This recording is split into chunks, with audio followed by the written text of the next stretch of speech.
Boa noite a todos. Bom, essa palestra ela foi feita já na terça-feira da semana passada. Alguém já ouviu?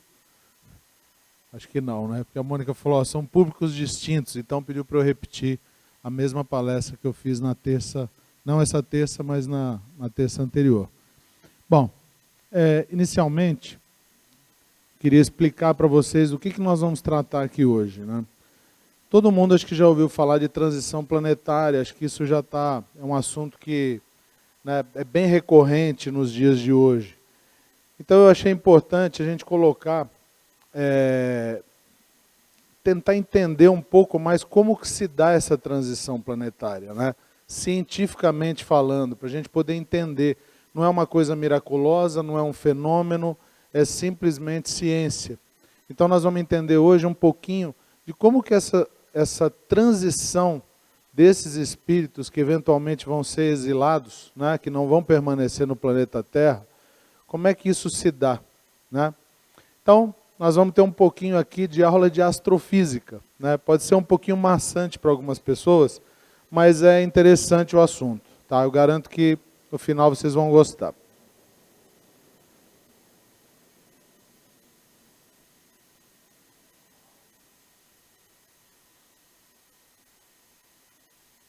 Bom, então nós vamos falar primeiro sobre os pesquisadores que encarnaram no nosso planeta, né?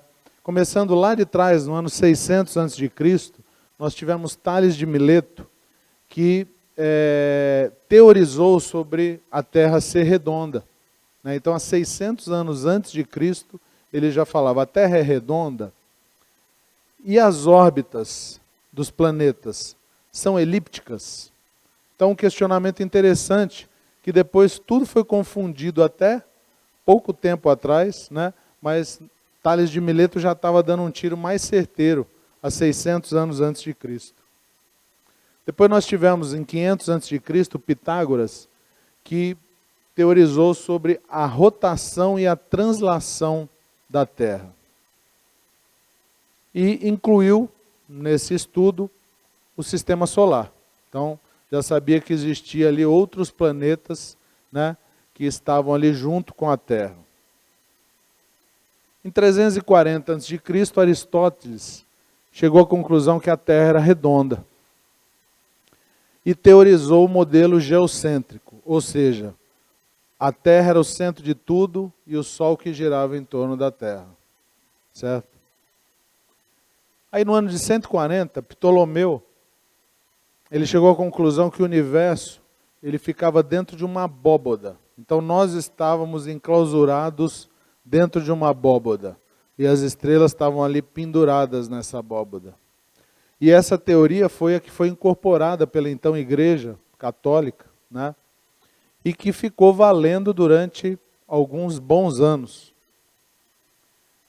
Aí a gente pula para o ano de 1514, quando Copérnico falou exatamente ao contrário do que Aristóteles tinha dito.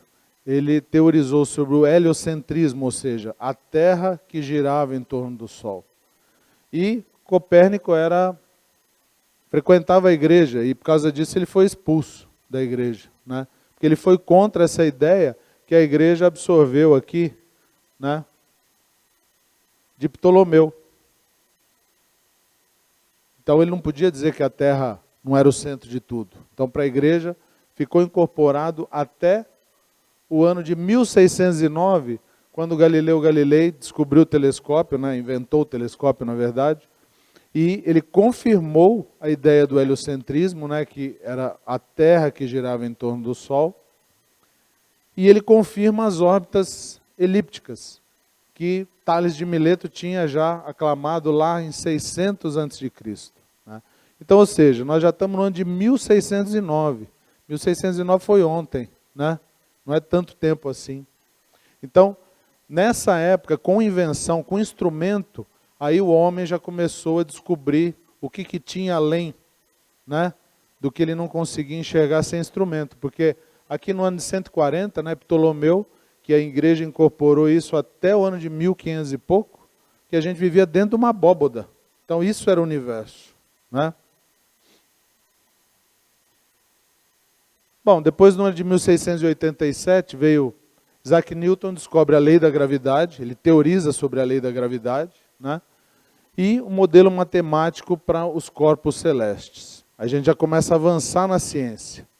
No ano de 1818, Arago ele traz algumas teorias sobre a ótica e foi primeiro-ministro da França. Esse Arago ele tem uma mensagem muito boa para quem quiser ver. Nos últimos capítulos da Gênese, tem uma mensagem de Arago que é bem legal, todo mundo lê. Mas eu vou passar um pouco por cima disso daqui, que o aperfeiçoamento do telescópio se deu então com o Sr. Hubble, né, que é bem conhecido aí pelo próprio nome do telescópio, né. Aí com o telescópio Hubble, o homem conseguiu realmente dar um salto muito grande na ciência para entender um pouco os astros, né. Então hoje a gente consegue ver, né, a gente consegue analisar 18 bilhões de galáxias.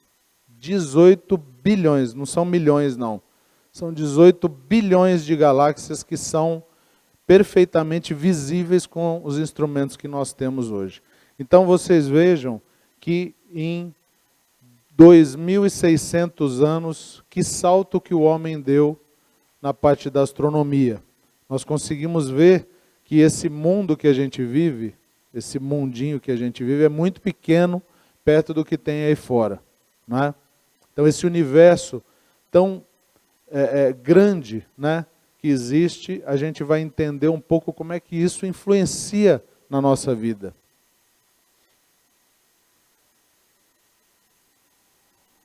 Então, aqui só meramente para a gente entender um pouco de espaço, né, a distância entre o Sol e a Terra, 149 milhões de quilômetros. Então, o Sol está pertinho da gente, 149 milhões de quilômetros. Bom, aí nós vamos entender um pouquinho os ciclos da Terra, né? Isso aqui todo mundo aprendeu na escola, né? Movimento de rotação da Terra. O que é o movimento de rotação da Terra? É ela circular no seu próprio eixo, tá certo? Até aí, nenhuma novidade, né? Então, esse movimento que ela faz de rotação, ela define o quê? Dia e noite, que leva exatamente 24 horas para a Terra fazer esse movimento completo. Essa velocidade que a Terra gira, né, é em torno de 1.700 km por hora. Aí o próximo ciclo é o de translação. De translação o que é? É quanto tempo a Terra leva para dar uma volta no Sol, que define o quê? Um ano. E as estações do ano para nós. Até aí também, nenhuma novidade, certo? Bom, aí agora nós vamos entender um pouquinho o que é os equinócios, né? Isso daí acho que algumas pessoas já ouviram falar, né? Mas vou ser redundante aqui, vou dizer. Equinócio é quando exatamente nós temos 2 vezes no ano que o dia tem 12 horas e a noite tem 12 horas exatas, né? Nem todos os dias do ano nós temos exatamente meio a meio. São só 2 dias do ano. E aqui vocês vão perceber que nos equinócios a Terra está próxima ao Sol, paralelamente, o que indica as 2 estações do ano onde que elas estão, que seria o verão e a primavera. E aqui estaria no outono e no inverno, certo? Que são os solstícios. Então aqui o inverno é quando a Terra fica mais longe do Sol. Até aí também morreu Neves, né? Bom, agora nós vamos entrar numa parte que talvez algumas pessoas, ou a maioria, não conheça. E isso que é importante para a gente entender. Alguém já ouviu falar de precessão dos equinócios? Acho que não. Bom, o que é a precessão dos equinócios? Se nós temos um movimento de rotação, que é isso aqui, e temos um movimento de rotação junto com o de translação, né? Que gira em torno da Terra, do Sol, perdão. A precessão dos equinócios é que a Terra não gira dessa forma assim. Ela gira assim. Ela vai girando assim. Igual a gente soltar um peão, e quando você solta o peão, a toda a força, ele fica no mesmo eixo, certo? Mas quando ele começa a perder a força, ele não começa a fazer assim? Então, esse é o movimento que a Terra faz, que chama-se precessão dos equinócios. Aí nós vamos entender o seguinte, a precessão dos equinócios, vocês estão vendo aqui que a Terra está meio deitada para o lado de cá. Ela está 23, mais ou menos 23 graus em relação ao seu eixo. Quando ela dá essa tombada para o lado de cá, é exatamente isso que ela está fazendo. Ó. Ela faz esse movimento de rotação e ela vai deitando. Aí ela volta, ela vem até 23 graus, aí ela volta e vem 23 graus para o lado de cá. Esse movimento dela vir até aqui e voltar para lá, e voltar para cá de novo, demoram 28 mil anos. Então, a Terra tem esse outro ciclo. Além da rotação e além da translação, ela tem essa precessão dos equinócios, que é esse movimento para cá e para lá. Então, daqui até aqui demora 14 mil anos para ela voltar mais 14. São 28, de 26 a 28 mil anos. Bom, se a gente olhar um desenho, a gente vai imaginar o seguinte. Nós, obviamente, numa encarnação, a gente não consegue sentir nenhuma modificação da precessão dos equinócios. Mas se a gente pensar em 28 mil anos, a gente vai olhar aqui e vai ver que esse amarelo aqui seria a luz do Sol. Então a luz do Sol aqui, ela está batendo mais no Polo Norte. Então aqui tem menos gelo do que tem aqui no Polo Sul. Certo? Quando ela vai virando, o que vai acontecendo? Ela está virando. Quando ela chega a 14 mil anos depois, vai ser o contrário. Aqui no Polo Norte, no Polo Sul, perdão, vai receber mais sol, então aqui não tem gelo. E aqui em cima, no Polo Norte, aqui vai ter mais gelo. Então, isso daqui vai definir uma modificação constante nos níveis de água. Então, isso vai definir enchentes e secas, quente e frio. Então, hoje, onde a gente vive, em Rio Preto, que é quente, daqui a 14 mil anos vai estar congelante. E aonde hoje é congelante, vai estar quente. Até aí tudo bem? Bom. Então aqui está a precessão dos equinócios, né? São de 26 a 28 mil anos, isso define o aquecimento e o resfriamento da Terra e as enchentes e as secas, porque as águas elas vão mudar, certo? Onde hoje tem água, pode aparecer terra, onde tem terra pode ser alagado daqui a 10, 11, 12, 14 mil anos. Aí para complicar um pouquinho mais, a Terra tem um outro ciclo, que é chamado de ciclo de Milankovitch, que é o nome do cara que descobriu esse ciclo.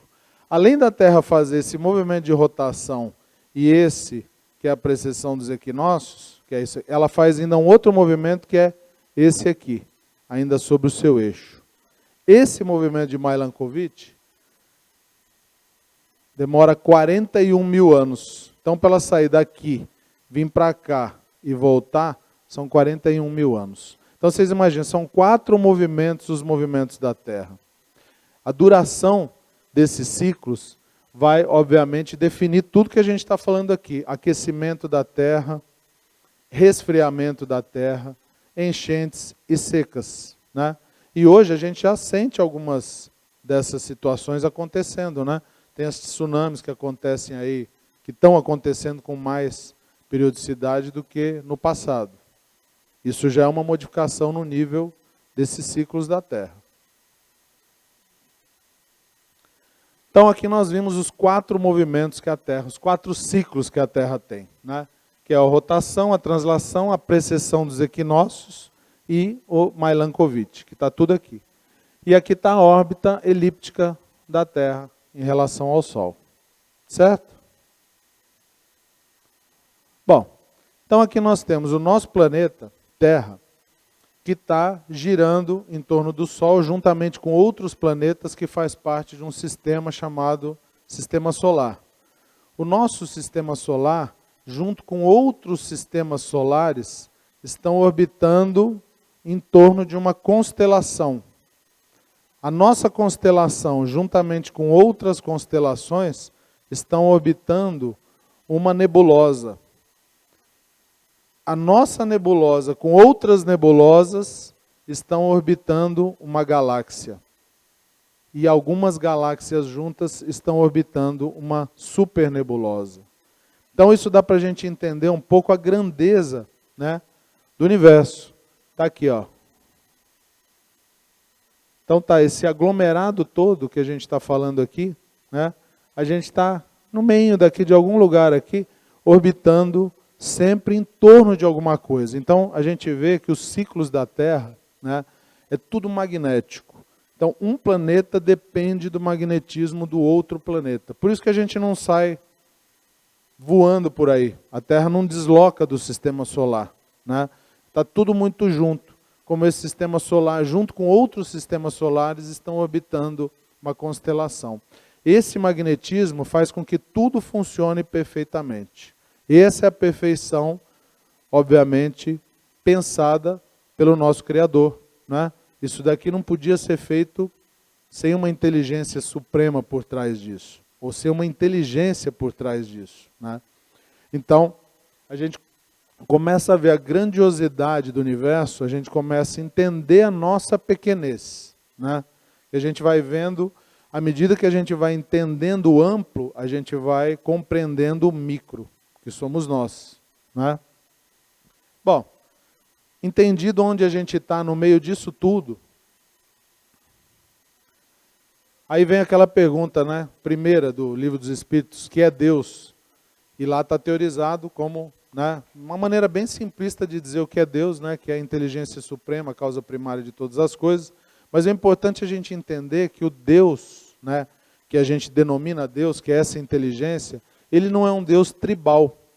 Ele não é tribal. Como no passado se imaginava, quando lá Ptolomeu imaginava que a gente vivia dentro de uma abóboda, né, então era um Deus só desse universo aqui. Era só esse Deus que era tribal. Como hoje também tem Deus tribal, né? Tem o Deus do Oriente, tem o Deus do Ocidente, tem o Deus de cada um, né? Tem o meu Deus, o seu Deus. Existem 7 bilhões de deuses, né? Mas na verdade esse Deus nosso, ele não é diminuto, né? Ele é um Deus galáctico, ele é um Deus que é muito maior do que a gente pode imaginar, a gente não tem a mínima compreensão do que realmente é Deus, né? Então a gente começa a enxergar a nossa pequenez nessa criação. Daí a gente viu do universo, como que tudo isso funciona, tudo isso que eu falei aqui sobre precessão dos equinócios, ciclo de Milankovitch, né? Como que a Terra faz esses movimentos e como que isso afeta o dia a dia dos encarnados, né? Como que vai mudar o clima e como que as pessoas vão sobreviver. Como que nós hoje, né, a nossa matéria sobrevive no nosso planeta. Nós, com essa nossa formação genética, nós não poderíamos viver em Marte ou em Mercúrio, né? Se o Sol fosse 10 metros para lá ou 10 metros para cá, não teria vida no planeta Terra. Então nós fomos formatados para viver exatamente aqui onde a gente vive. E obviamente os seres lá de cada planeta foi formatado geneticamente para viver nessa condição, certo? E a gente sabe que atrás de tudo isso existem organizações, né? Como hoje a gente vê, em qualquer empresa existe uma organização, tem lá supervisor, coordenador, gerente, diretor, presidente, não é? Você imagina no universo como é que é a organização disso tudo, para isso tudo funcionar. A coisa não funciona solta, né? A coisa funciona com base de uma organização muito mais inteligente do que a gente possa imaginar. Então a gente sabe que Jesus, né, é o nosso governador, é o nosso modelo e guia da nossa moral, para nós nos espelharmos, para podermos alcançar a nossa evolução espiritual, certo? E Jesus não é só um espírito que a gente fala, bom, foi criado simples e ignorante como nós e chegou na pureza, como nós um dia também vamos chegar, né? Mas Jesus ainda está um pouquinho além disso, ele faz parte de um conselho, de um sistema, né, para resolver, para tomar as decisões necessárias em função do futuro do planeta e dos planetas do sistema solar. Então a gente sabe que existe essa organização. Bom, aí um outro dado interessante que Emmanuel nos traz através de uma das obras do Chico, né? Ele diz que o nosso planeta tem 520 mil anos de atividade. Onde ele diz que 260 mil anos tem atividade. E os outros 260 mil anos é repouso. Que, na verdade, essa parte do repouso, ele não nos traz nenhuma informação. Ele também não conhece essa informação. Mas ele nos coloca o que são esses 260 mil anos de atividade. Isso faz parte da organização do nosso planeta. Então, a gente começa lá atrás, nos primórdios. Foram 64 mil anos de primórdios, onde apareceu, então, há 200 mil anos antes de Cristo, o homem de Neandertal, certo? Aí, a cada 28 mil anos, coincidência ou não, né? 28 mil anos, precessão dos equinócios, é uma era. E essas eras, elas são habitadas por uma determinada raça. Então, nesse ano, 137 mil antes de Cristo, não se tem nem no 109 a noção de que raça que habitava aqui. Ainda era o homem de Neandertal. Há 81 mil anos antes de Cristo, apareceu a raça lemuriana. Depois, em 53, a Atlântida. 25 mil anos antes de Cristo, apareceu a raça ariana, que é a nossa ainda, certo? Então, nós estamos aqui, ó, o planetinha está aqui. Já se passaram 25 mil anos, ou seja, nós ainda temos mais 1000 anos, porque já estamos no ano 2000, nós temos mais 1000 anos para fechar esse ciclo de 28 mil anos aqui. E aí depois nós vamos ter, então aqui são 3 mil anos, nós vamos ter mais 60 mil anos daqui até aqui de atividade para fechar aqueles 260 mil anos de atividade. O que vai acontecer daqui para frente, a gente não sabe. Ele coloca que é uma fase de repouso. Bom, o que é interessante aqui? Nesses 25 mil anos antes de Cristo, apareceu então o homem de Cro-Magnon. Esse homem de Cro-Magnon, que já foi uma mutação genética do homem de Neandertal, foi justamente para receber os exilados de Capela. Todo mundo também acho que já ouviu falar dos exilados de Capela, né? Que é mais ou menos o que a gente vai estar passando aqui agora. Então, a nossa transição planetária, que está já acontecendo, né, é exatamente o que aconteceu com Capela nesses primórdios, nesses 25 mil anos antes de Cristo. Os capelinos que tinham lá sua inteligência elevada, mas a moral nem tanta, eles foram exilados então para o planeta Terra, certo? Para poder, né, evoluir o lado moral e eventualmente voltar para a Capela. Então isso se deu nessa época. Para ter condições físicas, materiais desses capelinos incorporarem, né, ou seja, habitarem o planeta Terra, teve que existir uma mutação genética na matéria do homem da Terra, que foi exatamente o que aconteceu aí. Esse homem de Neandertal, ele se modificou geneticamente e foi quando apareceu o homem de Cro-Magnon. Aí sim, os capelinos tiveram condições fluídicas de encarnar na Terra. Aí o que se tem notícias através das obras também, ditada por Emmanuel, com 11 mil anos antes de Cristo, alguns capelinos já retornaram para a Capela, conseguiram aquela ascendência, né, do lado moral e conseguiram já retornar.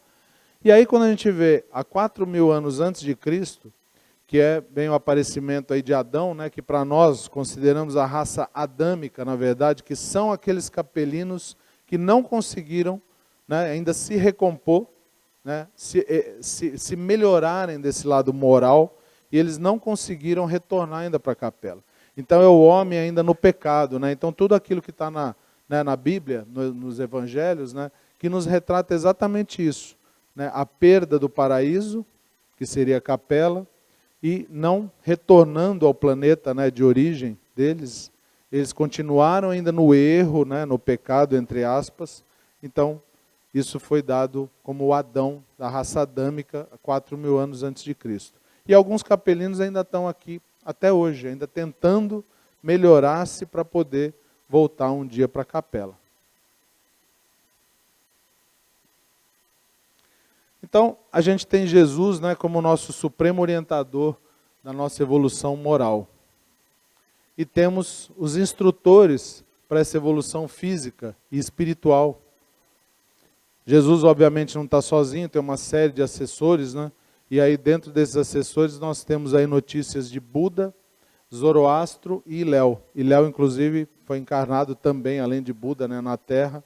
Né? Foi um português que deu origem lá às viagens marítimas, que deu origem ao descobrimento do Brasil. Então, essa equipe, né, que Jesus faz parte, né, que estuda como que vai funcionar, o que vai acontecer com o sistema solar, com o planeta Terra. Então, desde o desprendimento do nosso orbe, né, isso foi decidido numa reunião dessas, para se constituir o planeta Terra, para se desprender de uma nebulosa solar e dar origem ao planeta Terra. A decisão sobre a encarnação de Jesus na Terra, tudo isso foi decidido por essa pleiade de espíritos superiores, né, espíritos puros, e o planejamento dessa transição do sistema solar. No caso, agora o nosso planeta, o planeta Terra. Bom, agora entra a parte que seria a parte interessante para a gente entender cientificamente como que se dá essa transição. Então aqui nós temos, como eu falei, nós temos um sistema solar e temos vários outros sistemas, está aqui, outros sistemas solares, né, orbitando em torno de uma constelação. Essa constelação, conhecida como Alcíone. Alcíone é um Sol maior do que o nosso, bem maior do que o nosso Sol, é um Sol de terceira grandeza, o nosso é de quinta grandeza. E Alcíone tem um disco, tipo Saturno, né, de forma perpendicular, que emite uma radiação que alcança essa forma elíptica também, que é chamada de cinturão de fótons. Não sei se alguém já ouviu falar disso. O que é esse cinturão de fótons? É uma luz. Essa luz que alcança, né, como está demarcado aqui em amarelo, esse cinturão de fótons, ela tem essa amplitude, ela alcança dentro desse raio aqui. E aí vocês vão ver, ó, nesse vermelhinho aqui está a órbita do nosso sistema solar. Então, para ele sair daqui e chegar aqui, demora 10.800 anos. Daqui até aqui, demora 2.160 anos. Aqui mesma coisa, os 10.800 mais 2.160.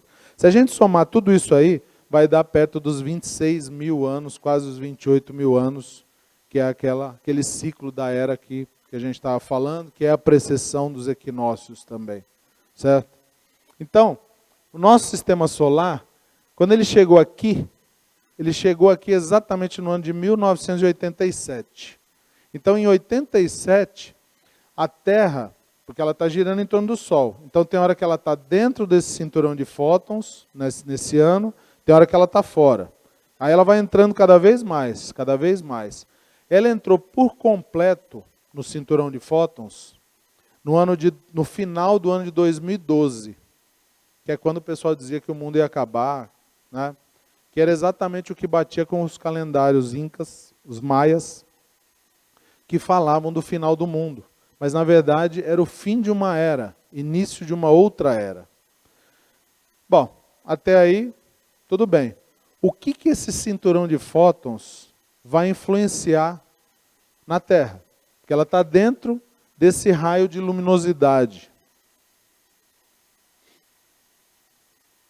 Então aqui, o que são fótons? Né? São partículas de luz que podem alterar as propriedades da matéria. Isso é a coisa mais importante que a gente vai ter que entender hoje aqui. O cinturão de fótons, ou seja, esses fótons são partículas de luz que alteram a matéria. O que isso quer dizer? Quer dizer que nós somos matéria. O microfone é matéria, a mesa é matéria. O que não é espírito e o que não é Deus é matéria. Acho que todo mundo já estudou sobre isso, tá certo? Existem 3 coisas no universo: Deus, Espírito e matéria. Então, o que não é Deus e o que não é Espírito é matéria. Então, se é matéria, está sobre a influência dessas partículas de luz às quais estamos hoje sujeitos. Nós já entramos nesse cinturão de fótons desde o final de 2012, nós estamos com os 2 pés já enterrados nele. Então, isso é importante. Por quê?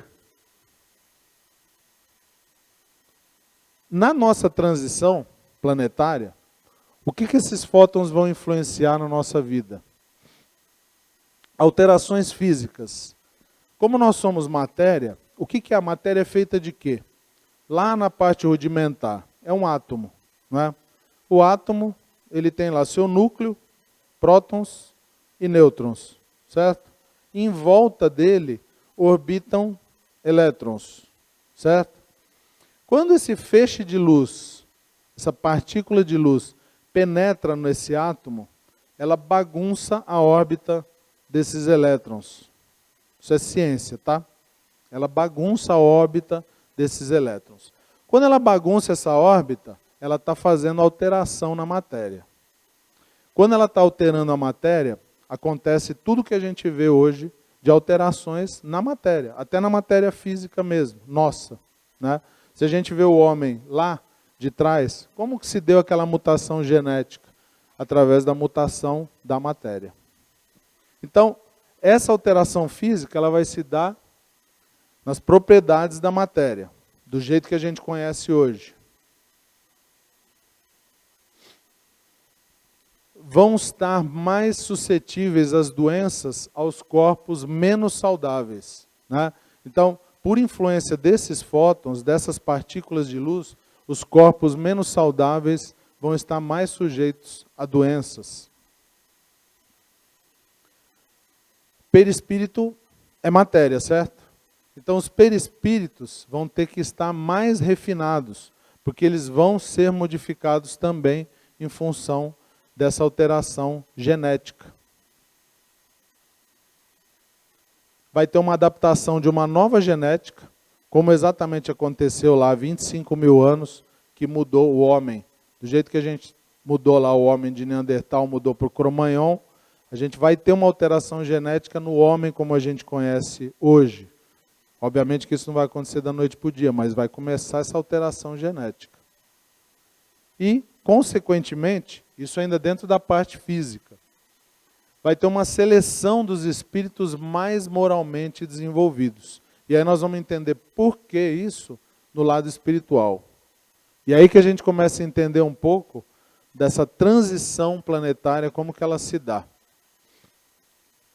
Então as alterações espirituais se dão na composição fluídica do planeta. Então nós sabemos que o nosso planeta ele é envolvido por fluidos. É um fluido cósmico universal inerente ao planeta Terra, certo?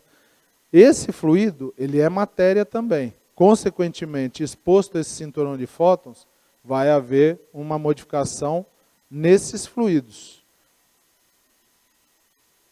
que ocorre uma adaptação genética, uma nova forma perispirítica. Essas alterações na psicosfera do planeta faz com que hoje, nós temos uma psicosfera X e amanhã nós vamos ter uma psicosfera Y, completamente diferente do que nós temos hoje. Isso vai acontecer o quê? O psiquismo que não vai estar adequado, ou seja, aqueles espíritos menos evoluídos, eles não vão conseguir mais encarnar no planeta Terra. Então vai depender do psiquismo. Não é aquela seleção de, olha, você vai, você fica. É natural. Justamente por existir essa alteração na matéria. Se alterou o perispírito daqui é diferente do perispírito de Júpiter, que é diferente do de Marte, que é diferente lá de Alcíone, e assim vai. Cada planeta, cada orbe tem o seu perispírito em função do fluido que rodeia, que torneia o planeta. Como a gente vai ter uma alteração desse fluido, os perispíritos vão se modificar. E aqueles perispíritos que hoje são mais densos, justamente porque tem um psiquismo ainda não evoluído, eles não vão conseguir mais reencarnar no planeta Terra. Dessa forma está se dando o quê? Um expurgo, uma higienização espiritual do planeta. Uma nova psicosfera adequada a espíritos mais avançados, ou seja, aqueles espíritos moralmente mais avançados, eles vão encontrar guarida aqui no nosso planeta em função dessa alteração dos fluidos. Tá certo? E, finalmente, acontece uma transmigração de espíritos, tanto da ida quanto da vinda, né? Aqueles espíritos que não vão estar fluidicamente compatíveis com o seu perispírito, com os fluidos que vão orbitar então o planeta Terra, eles vão ser expurgados para um outro planeta que eles tenham essa adequação genética. E não vão ter mais essa adequação genética com o fluido da Terra. Então, quando se fala em transição planetária, a gente fala, vão ter alguns espíritos que vão ser exilados em outros planetas, né? E outros que vão ficar aqui, que vão fazer parte do planeta regenerado. Como que isso se dá? Você vai, você fica? É assim, é natural, né? Então, em função dessa condição dos fótons, que altera a matéria, altera tudo isso que a gente colocou aqui, essa seleção é natural. Quem não tiver com psiquismo adequado a esse fluido, com perispírito menos denso, não vai conseguir mais reencarnar nesse planeta aqui. E isso cabe, obviamente, aos encarnados, né, e aos desencarnados. Todo mundo que está aí rodeando ainda o planeta. Nós temos 7 bilhões de encarnados e temos mais ou menos 25 bilhões de espíritos que circundam o planeta Terra desencarnados.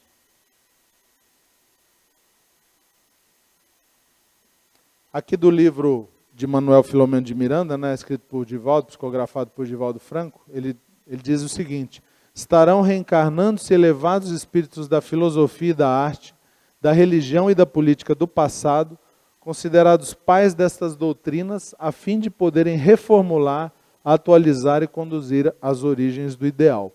Ou seja, nós vamos começar a receber espíritos de uma magnitude superior para poder nos ajudar nesse período de transição, nesse período de regeneração que a gente está entrando.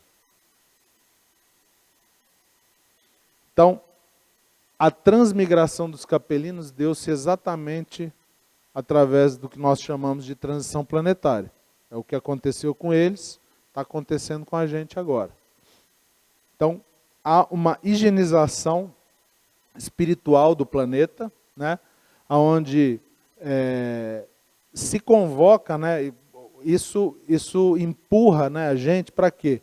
Para a gente ter uma postura de mais responsabilidade pessoal e coletiva. Por que coletiva? Né? Porque não adianta a gente pensar só na gente. Ah, eu vou, você fica. Né? A gente tem que pensar no coletivo, que é o que Jesus nos deixou, né, para a gente amar o próximo. A gente não pode esquecer do próximo. O próximo é aquele também que está mais próximo da gente. Então, nós temos que pensar de uma forma coletiva. Dessa maneira, o que nos convida, quando a gente imagina tudo isso, a gente fica pensando assim, será que eu vou ou será que eu vou ficar? Será que a postura que eu tenho hoje na minha vida, eu tenho capacidade de continuar nesse planeta ou meu espírito vai ser expurgado para um planeta inferior, ainda de provas e expiações? Então, o que a gente tem que refletir, na verdade, sobre isso é que nunca é tarde para a gente fazer a nossa reforma íntima, para a gente analisar, né, assim, com rigor, os nossos defeitos, enxergar os nossos defeitos e trabalhá-los, né? Exaltar as nossas virtudes, de forma que nós possamos recuperar desse passado, esse passado pregresso que a gente traz com a gente, de outras vidas, né? Nós trazemos esses defeitos que são possíveis de ser corrigidos, desde que a gente consiga enxergá-los. É mais fácil a gente enxergar o defeito do outro do que enxergar o nosso. Mas nós temos que tentar nos melhorarmos dessa maneira. É com essa responsabilidade que a gente vai conseguir, eventualmente, nos depurarmos de forma a termos uma a condição de permanecermos nesse planeta.